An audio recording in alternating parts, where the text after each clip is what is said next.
That we have the Honorable Prime Minister Philip J. Pierre, Minister for Finance, Economic Development and the Youth Economy, Justice and National Security.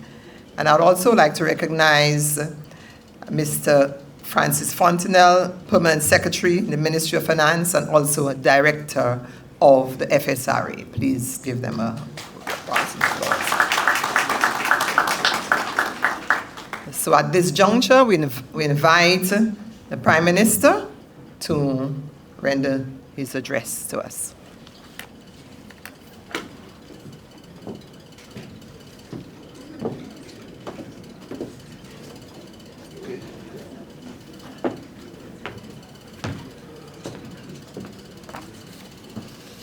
Good morning, everyone.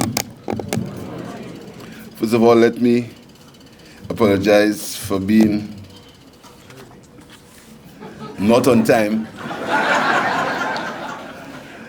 That was due to the fact that there was a traffic situation. And let me add, I don't use sirens, right?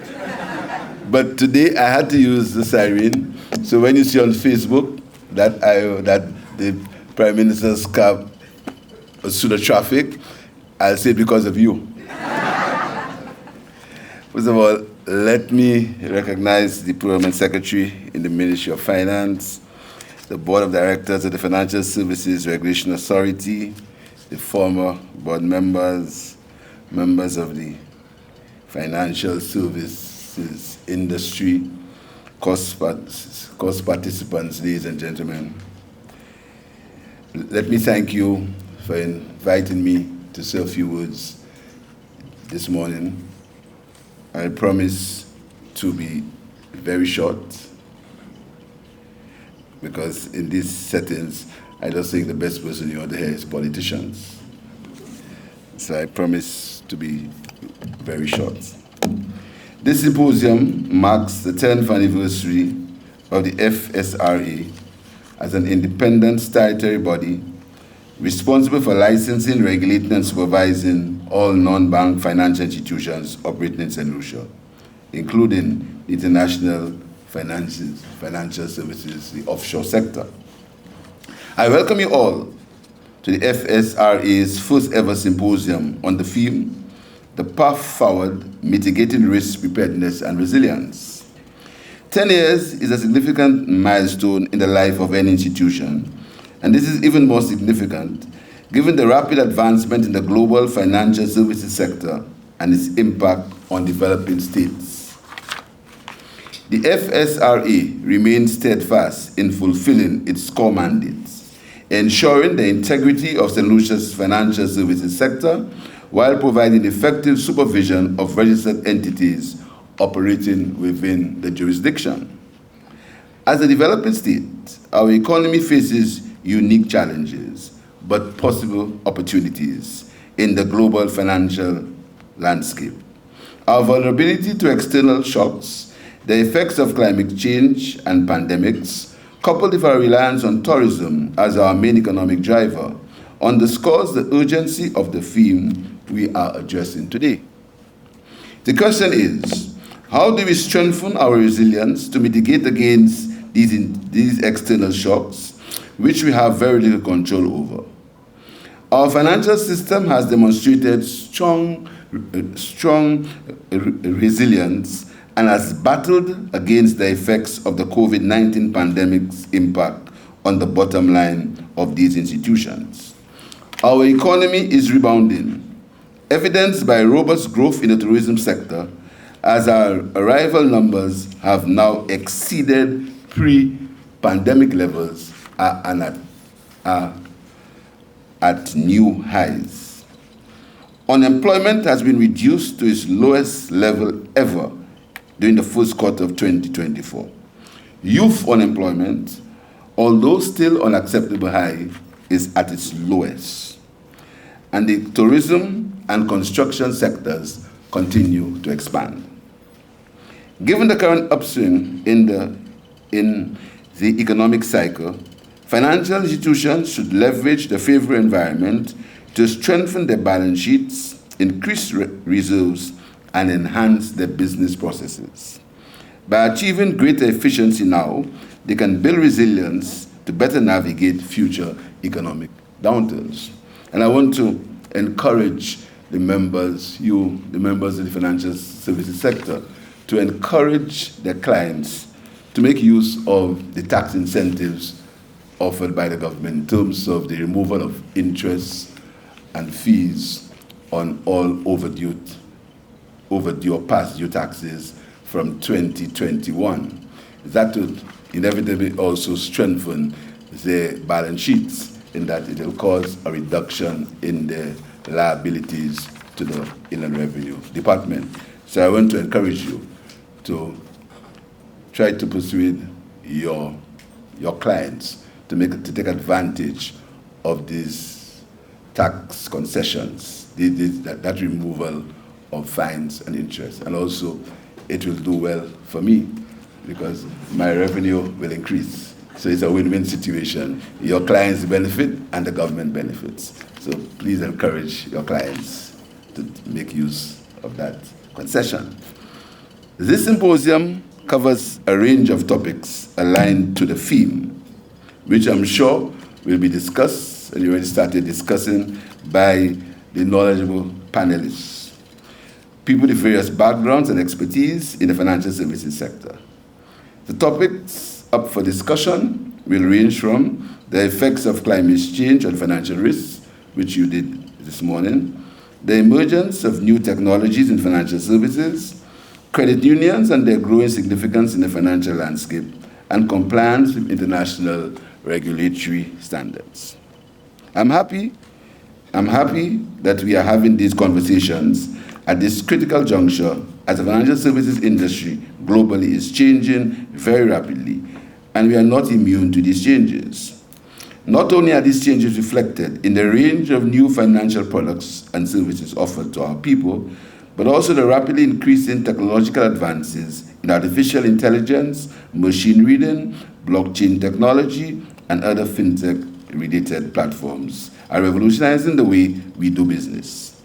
While these advancements in technology offer new opportunities to both the providers and consumers of financial services, they could also pose significant risks if sufficient safeguards are not in place.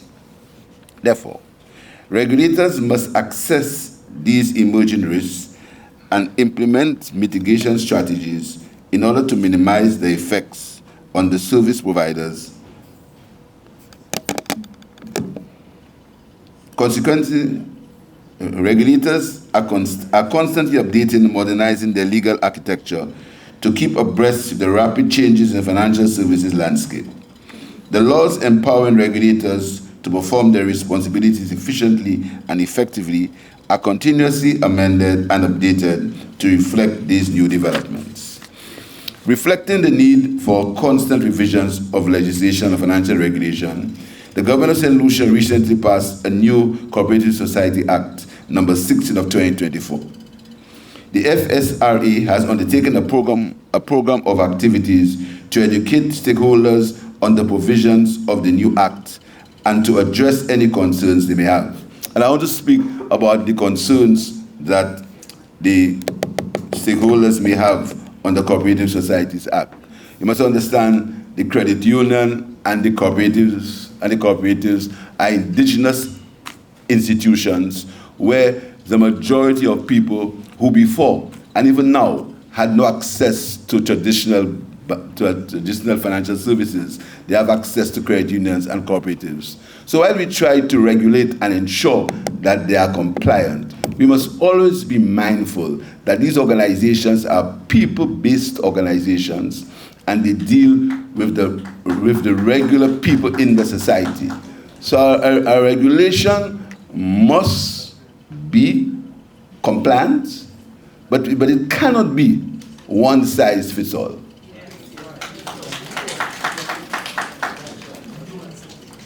Other recent amended or new legislation, directly or indirectly related to the FSRA in performing its regulatory oversight responsibilities include the Insurance Amendment Act, number 3 of 2022, the FSRA Amendment Act, number 4 of 2022, the Virtual Assets Business Act, number 24 of 2022, Money Services Amendment Act number 3 of 2023, the Credit Reporting Act number 13 of 2023, and the Insolvency Act number 17 of 2024.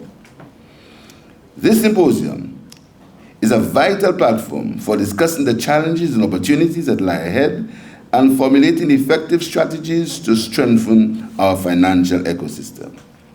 The government of St. Lucia reaffirms its commitment to legislation that will ensure that St. Lucia is compliant with international financial standards, and our financial services are protected for the benefit of the people of St. Lucia.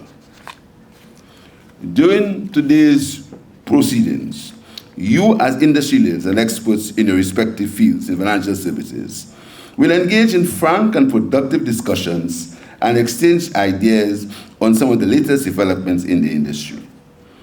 A key objective of the symposium is to enlighten the general public on what these issues are and how they as consumers are likely to be impacted. To this end, today's proceedings should be edited and broadcast to the public as part of the FSRA sensitization drive in creating greater public awareness on the issues for discussion. We must never forget that these institutions and these services are for the people of the country. All the people of the country should benefit from these discussions. We cannot develop a dual society where only one part of the population benefits from growth or expansion. Anything we do, we understand fully that we operate in a global world and St. Lucia cannot stand alone. But we must have our programs must never be ahead of the people of the country. So we must be patient, we must be unique, but we must understand that these organizations exist for people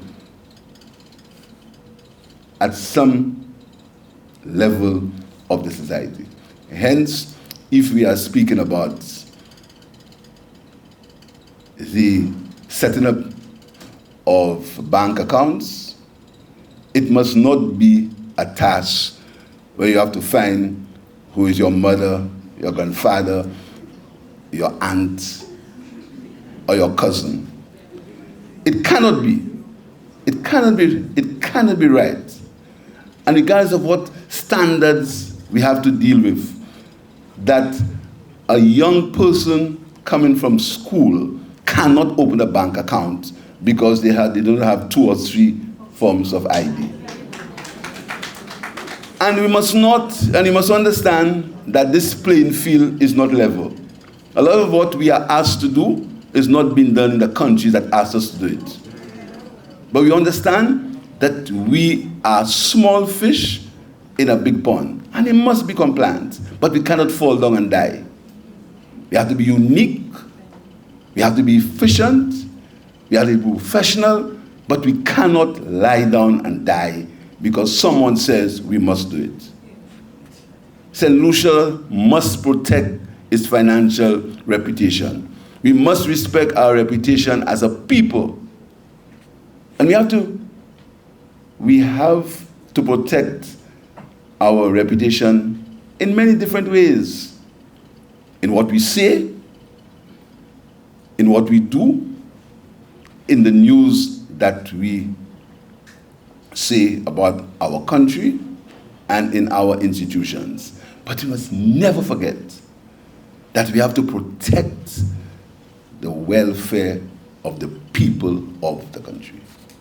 And you, as the brightest and the best,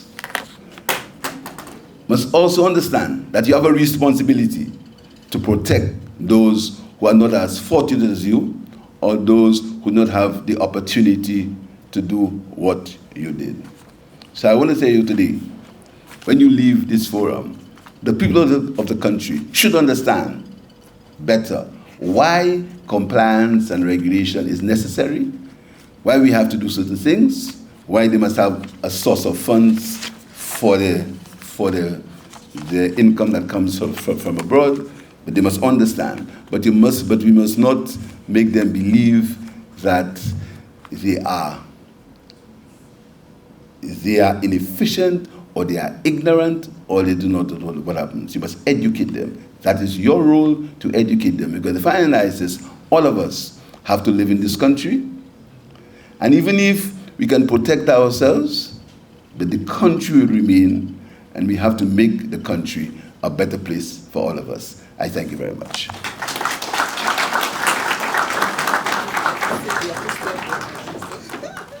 We invite you to come back.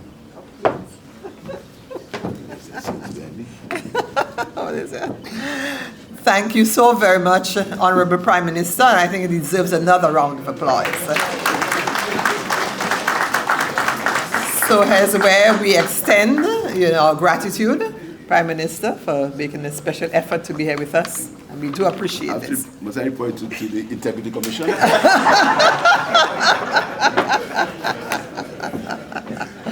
Thank you so very much.